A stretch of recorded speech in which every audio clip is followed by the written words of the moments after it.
Si alguna vez has amado profundamente el llamado y te caracteriza la pasión, pero al mismo tiempo te has sentido frustrado, confundido o en procesos que no entiendes, quiero que sepas que no estás solo.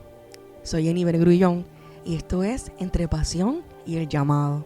Este es un espacio para líderes y ministros y pastores que necesitan respirar, entender lo que viven y volver a escuchar la voz de Dios en medio de todo. Aquí siempre hablamos sin máscaras, con la verdad, sensibilidad y sobre todo siempre con esperanza. Y en esta nueva temporada estamos hablando sobre el tema de la familia detrás del altar. Iniciamos este tema hace una semana, es decir, el viernes pasado. Y el viernes pasado fue un episodio introductorio de como abuelo de pájaro, ¿verdad? De algunas cosas que vamos a comenzar a estar dialogando en esta nueva faceta del podcast. Ya llevamos varios meses, más de 6 meses, ¿verdad? Con este podcast, y los primeros meses nos hemos concentrado en la persona, en ti. Nos hemos concentrado en poder ayudarnos a poder comprender mejor el llamado, la función, cómo son los procesos emocionales, etcétera. Y te tengo que hacer una confesión antes de continuar. Se me ha hecho bien cuesta arriba prender el micrófono y hacer este episodio hoy.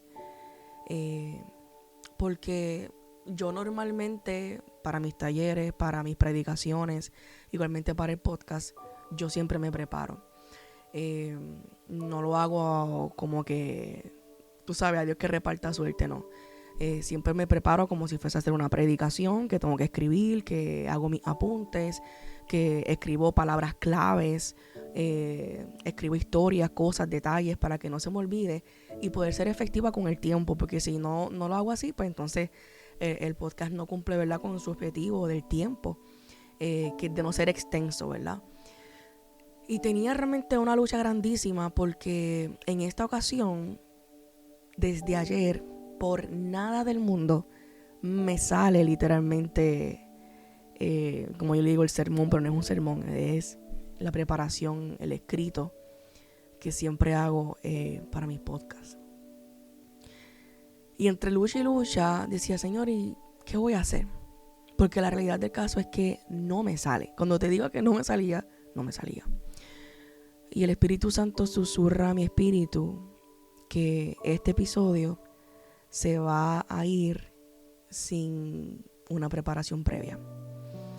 Aunque el tema es un tema que me toca muy de cerca a mí, aunque es un tema que no es fácil de hablar, pero sé cuánto a ti este podcast ha bendecido tu vida.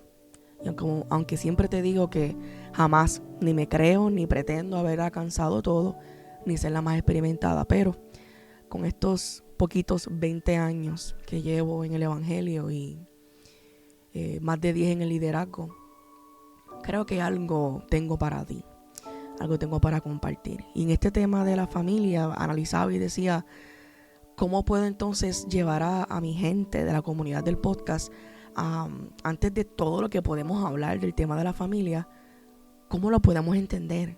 ¿Cómo les ayudo, así como les ayudé desde el día 1 del podcast?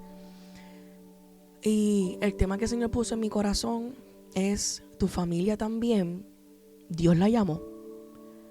Y esta segunda parte del título del tema de hoy es la que quiero concentrarme, y es: aunque tú aún no lo entiendas. Si eres nuevo en este podcast, bienvenido y bienvenida. Este podcast no es para gente súper, no sé, espiritual, que todo es perfecto y todo es un pantalleo. No. Este podcast lo escuchan gente como tú, que son reales, que son humanos. Y cuando hablamos del tema de la familia, y yo cierro mis ojos y pienso en eso antes de sentarme a grabar, busco una foto de mi esposo, busco una foto de mis 2 hijos. Yo tengo una hija, en este momento ella tiene 19 años, pero cuando yo empecé en el liderazgo, pues ella era bastante pequeñita. En el pastorado, cuando yo inicié el pastorado, ella tenía 10 años. Y tengo un hijo de 16 años, un adolescente, Que igual cuando empecé el pastorado, él tenía sus, si yo soy mala en matemáticas, pero sus quizás 8, no sé, añitos, 7 o 8 años. Y tengo una foto aquí ahora mismo frente a mí de mi micrófono, de mi familia, de mi esposo y mis hijos. Porque durante mucho tiempo yo no entendía que Dios también había llamado a mi familia. Y de esa manera quiero arrancar esta temporada en esta plataforma y temas sobre la familia. Muchas veces nosotros como pastores, tú como líder, ministro, que tenemos familia, y cuando hablamos, ¿verdad?, en este tema de la familia, estamos hablando de la familia inmediata, no de papás, tíos, abuelos. Estamos hablando, en tu caso, si tienes familia en el sentido de esposo, hijos, nietos, también caen, ¿verdad?, en ese círculo. A veces a nosotros nos hace bien cuesta arriba comprender que cuando Dios nos llama a nosotros al ministerio, también los llama a ellos. Y muchas veces nosotros iniciamos el camino ministerial, a veces quizás de dos maneras, a veces quizás sobreprotegiéndolos o a veces quizás sobreexponiéndolos. Y yo creo que de las dos maneras yo cometí muchos errores al principio.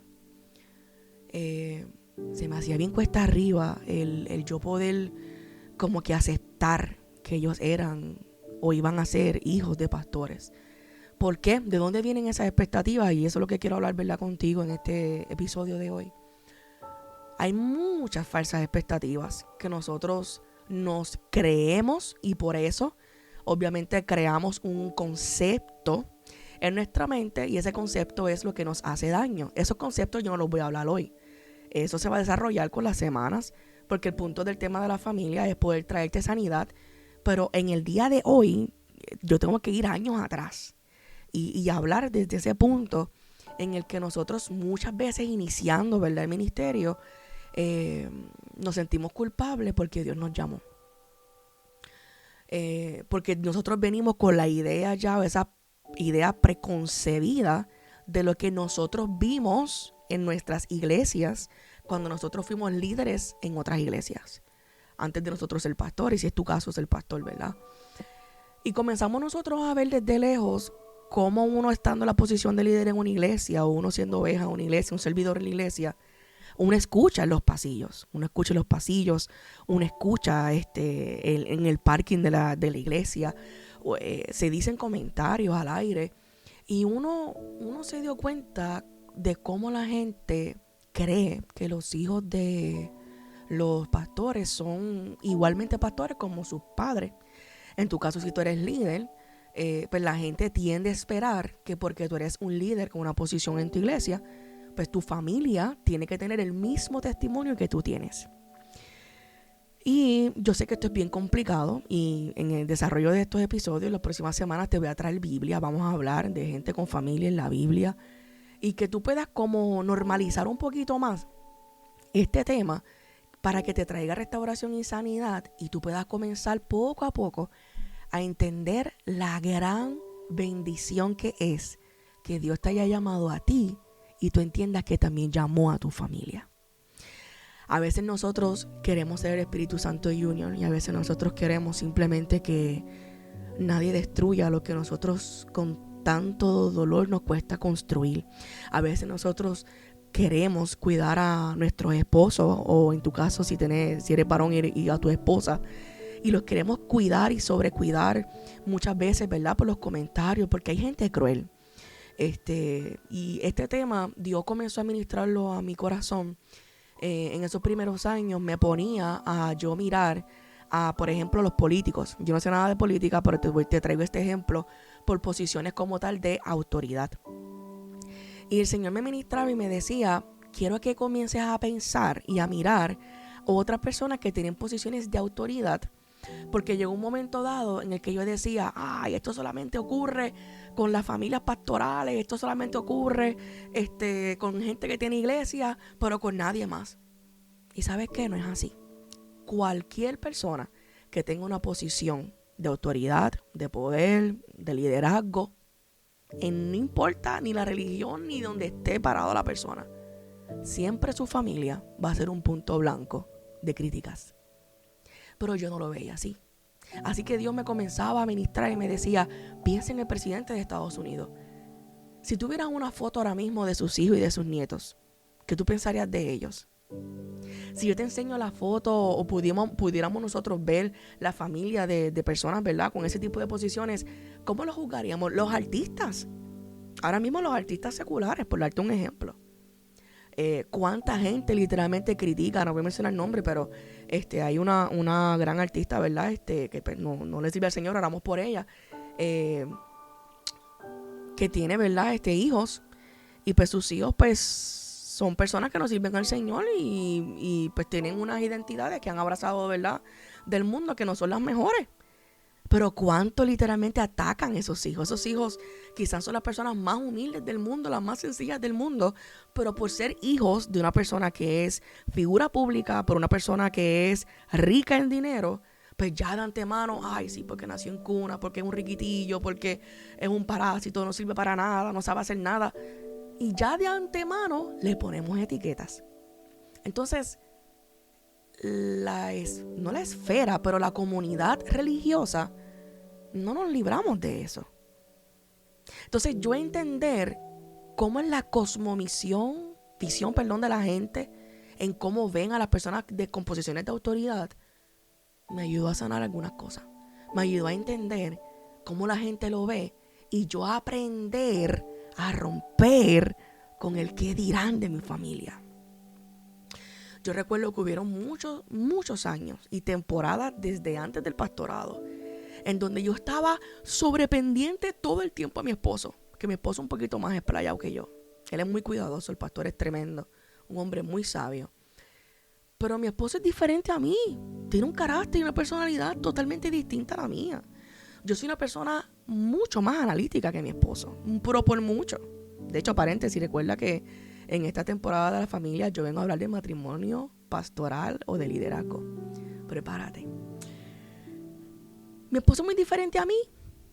Así que muchas veces por yo cuidar su corazón, por cuidar su testimonio, vivía todo el tiempo en ansiedad, en angustia, de estar con él todo el tiempo para que no fuese a decir una palabra incorrecta, para que no fuese a hacer una mirada mal. O mi esposo es una persona extremadamente, y te estoy hablando a nivel, no sé si cognitivo, ¿verdad? Pero en cuestión de comportamiento humano, mi esposo es una persona realmente, o sea, literalmente despistada. Él tiene como un problema de fijación en donde si está haciendo algo, está concentrado en algo o está hablando con una persona, tú puedes estar literalmente al lado y si tú no te aseguras de decirle literalmente con permiso de frente, porque lo estás tratando de saludar, él no se va a dar cuenta. Y mucha gente se ofende por eso. Y muchas veces yo estuve con esa agonía de estar pendiente a que nadie se ofendiera porque el pastor no se da cuenta de saludar a la gente, bendito sea el Señor. Y muchas veces eso nos lleva a nosotros a vivir un ministerio infeliz, lleno de ansiedad, de estrés, porque nosotros queremos controlar el cómo los demás ven a la gente que más tú y yo amamos. El cómo yo como esposa, que yo conozco a ese hombre más que nadie, es un hombre tremendo, hombre de Dios. Conozco su corazón como nadie lo conoce, después de Dios, claro está. Es un tremendo pastor. Pero jamás puedo pretender que lo conozcan más que yo. Y aprender a soltar la expectativa de que la gente lo tenga allá arriba, en su testimonio, igualmente que a mis hijos, igualmente que a mí misma. Romper con esa expectativa me ayudó a ser libre. Y nosotros tenemos que entender como líderes y como pastores que así de la misma manera que tú cuidas de otros y tú tienes el entendimiento de que Dios cuida de ti, que Dios cuida de otros, también tú tienes que entender que Dios cuida de los tuyos. Y que de la misma manera que otros cometen errores, porque son humanos y estamos en procesos, también tu esposo, tu esposa, tus hijos van a cometer errores. Jamás la espiritualidad de ellos va a ser igual que la tuya. Jamás tu esposa, tu esposo van a orar ni van a tener la pasión que tú tienes. Eso que hay entre pasión y el llamado, jamás van a ser igual que tú. Por eso tú tienes que entender, o te exhorto a que puedas entender, comenzar a entender, que cuando Dios te llama a ti, También llama a tu familia, pero llama a tu familia de forma distinta. Llama a tu familia con otros matices, con otros colores, con otras personalidades. Tiene otros caminos para ellos, tiene otros llamados para ellos, tiene otros dones para ellos. Y es importante que tú y yo entendamos que ellos nunca van a mirar las cosas como tú y yo las vemos, ni con la intensidad que tú y yo las vemos. Pero siguen siendo llamados por Dios. Y en el tiempo de Dios, Dios va a hacer que cada semilla que tú siembras en ellos germine. Tú puedes ver las cosas siempre a otro nivel. El escogido fuiste tú. Pero tienes que entender que también Dios tiene procesos con tu familia. Tu familia es importante para Dios. Tu familia, Dios tiene también planes y destino para ellos. Así que no te sientas más culpable. Siéntete privilegiada y privilegiado de tener una familia dentro del ministerio de liderazgo pastoral, que poco a poco lo vamos a ir entendiendo en estos episodios. Pero quiero que entiendas que no solamente Dios te llamó a ti. Deja que Dios también trabaje con los tuyos, porque también a ellos Dios los llamó a servir contigo.